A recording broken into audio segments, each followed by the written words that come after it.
Dari S1 ke S2 itu saya kerja di Kementerian Keuangan. Oke. Di Singapura itu tanggung jawab saya adalah untuk menjadi pialang surat utang Indonesia dan surat utang Thailand. Oke.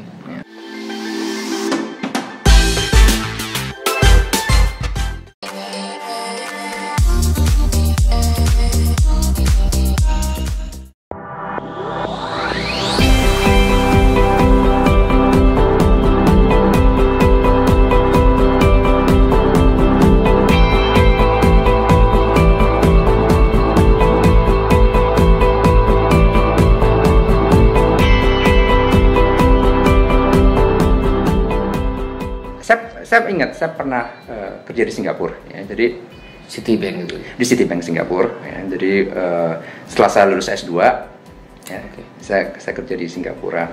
Oh, jadi lulus S2 baru di Citibank ya? Ya. Bukan lagi kuliah. Nah, sama dari S1 ke S2 itu saya kerja di Kementerian Keuangan. Oke. Ya. Oh, berarti pas lagi kuliah tuh dia S1 Kementerian Keuangan. Jadi lulus S1, lulus dulu, saya di Kementerian Keuangan, ada tim penasehat Menteri Keuangan dari Harvard University, Harvard Institute for International Development, yang memberi masukan nasihat ke Menteri Keuangan pada saat itu Pak Sumarlin. Ya, saya di situ 2 tahun. Itu di Indonesia atau di sana? Di Jakarta, di lapangan Banteng. Berarti benar-benar lulus langsung balik ke sini? Betul. Okay. Jadi saya lulus tuh udah niatnya membantu pemerintah lah. Gak mau kebayangin nikmatin di sana? Ya, tidak. Ada bisa lah. Banyak ada. Iya, ada kesempatan ada. Ya, lalu saya ambil S2 di Amerika. Tapi kalau waktu kuliah S1 pernah kerja juga? Enggak. Saya waktu S2 kerja. Oh, jadi kayak S1 pure. Belajar studi, tapi saham oke juga. Ya. Saham aja atau ada lagi? Ya, obligasi. Obligasi falas. Obligasi yang tadi yang diterbitkan oleh pemerintah Jerman untuk membiayai itu naik terus atau ada ya. ada pasti kan ada yang bermain di situ. Kalau ekspor tuh pasti biasanya ada yang jatuh dulu. Ada yang jatuh nih pasti ada yang jatuh waktu saya biasanya mau S2. Oke. Oh, pas S2. Mau S2 nih. Kalau S1 aman berarti. S1 aman. Okay. Karena saya masih konservatif lah, masih waktu mau S2 saya main falas gitu. Okay. Oh, berarti pas mau S2. Ya, terus saya rugi di situ. Tapi ya udahlah, itu pelajaran. Uang sendiri itu. Ya, uang sendiri lah. Jadi masuk S2 itu uang sendiri berarti. Maksudnya uang sendiri uang falasnya itu. Uang yang mestinya dipakai untuk sekolah dipakai main falas. Terus tapi untungnya saya dapat beasiswa juga gitu. Jadi saya tercover lah. Tapi agak ada sakit juga tapi. Ya, belajar. Kita belajar karena saya selalu bilang bahwa kegagalan itu adalah bagian dari kesuksesan. Betul. Ya, jadi kita jangan patah arang, jangan patah semangat. Ya, kalau saya patah arang Pak, kalau udah angkanya nih yang lain S2 gitu. Oke. Jadi pas S2 kerja ya? Kerja. Nah, antara itu kan 2 tahun S2. Nah, antara tahun pertama tahun kedua saya kerja di Citibank. Ada summer internship ya. Jadi antara tahun pertama dan tahun kedua. S2-nya di mana Pak Fauji? Di Amerika, di MIT. MIT ya. Massachusetts Institute of Technology. Ya. Kebetulan kan MIT itu dikenal dengan IT-nya ya. Iya. Kenapa memilih? Kenapa? Itu juga kebetulan. Ada. Ya. Apa ya? Pertama ekonomi pembangunan atau studi pembangunan ya? Studi pembangunan. Studi pembangunan. Pertama saya belum pernah ke Amerika. Oke. Ya.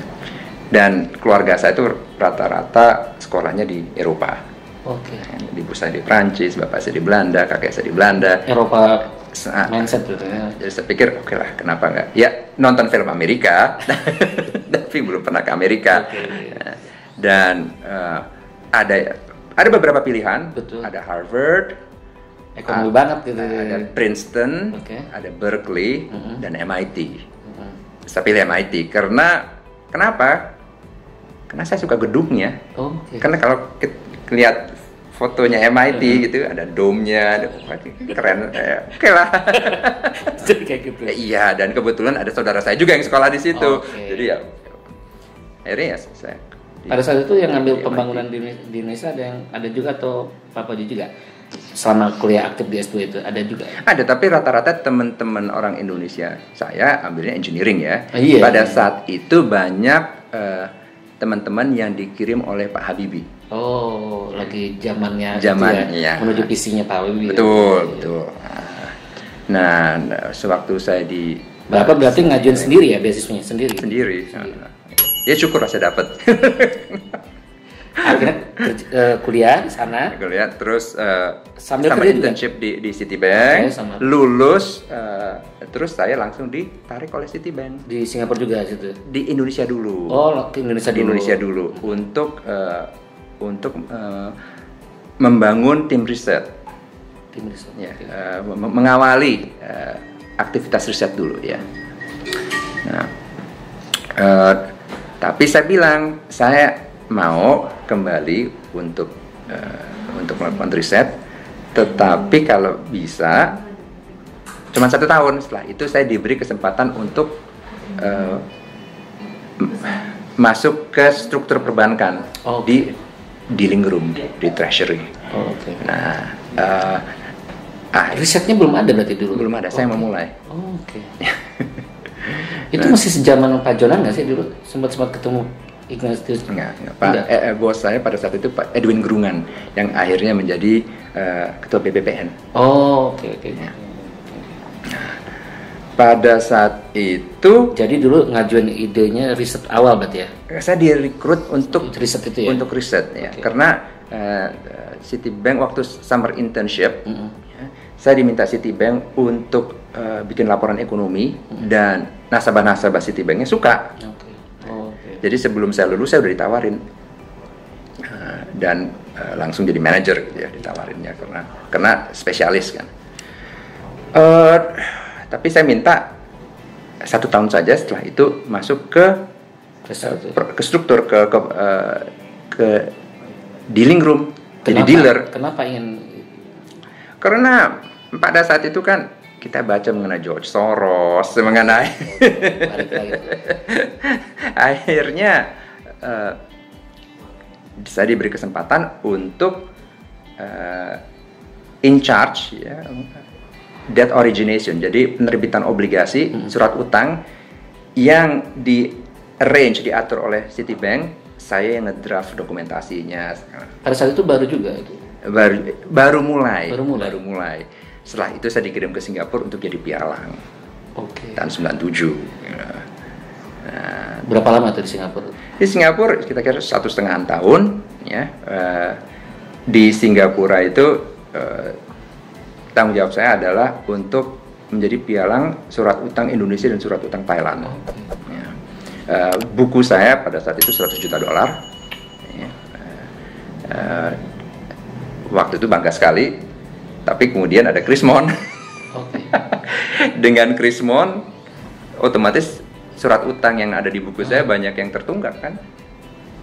Nunggak kan, korporasi nggak bisa bayar utang mereka. Ya, tertunggak, sehingga akhirnya saya jadi debt collector. Singapura? Iya. Korporasinya di Indonesia. Ngejar-ngejar ini lobby negosiasi lagi gitu.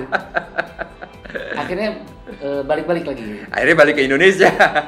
Terus itu karena mintain balik itu bayar-bayar. Iya, tapi ya berhasil nggak? Ya nggak berhasil lah. Siapa tahu biar asik, keren banget berarti. Luar biasa. Berapa persen karena krisis saat itu? Begini kan, kalau kita lihat ya kurs rupiah terhadap US dollar, itu rupiahnya itu melemah dari 2.200 per US dollar ke 16.000 dalam tempo kira-kira 9 bulan. Saya nggak ngerti dulu pasti kecil, tapi langsung kebayang juga sih dulu. Mobil harganya berapa, tiba-tiba ratusan juta gitu.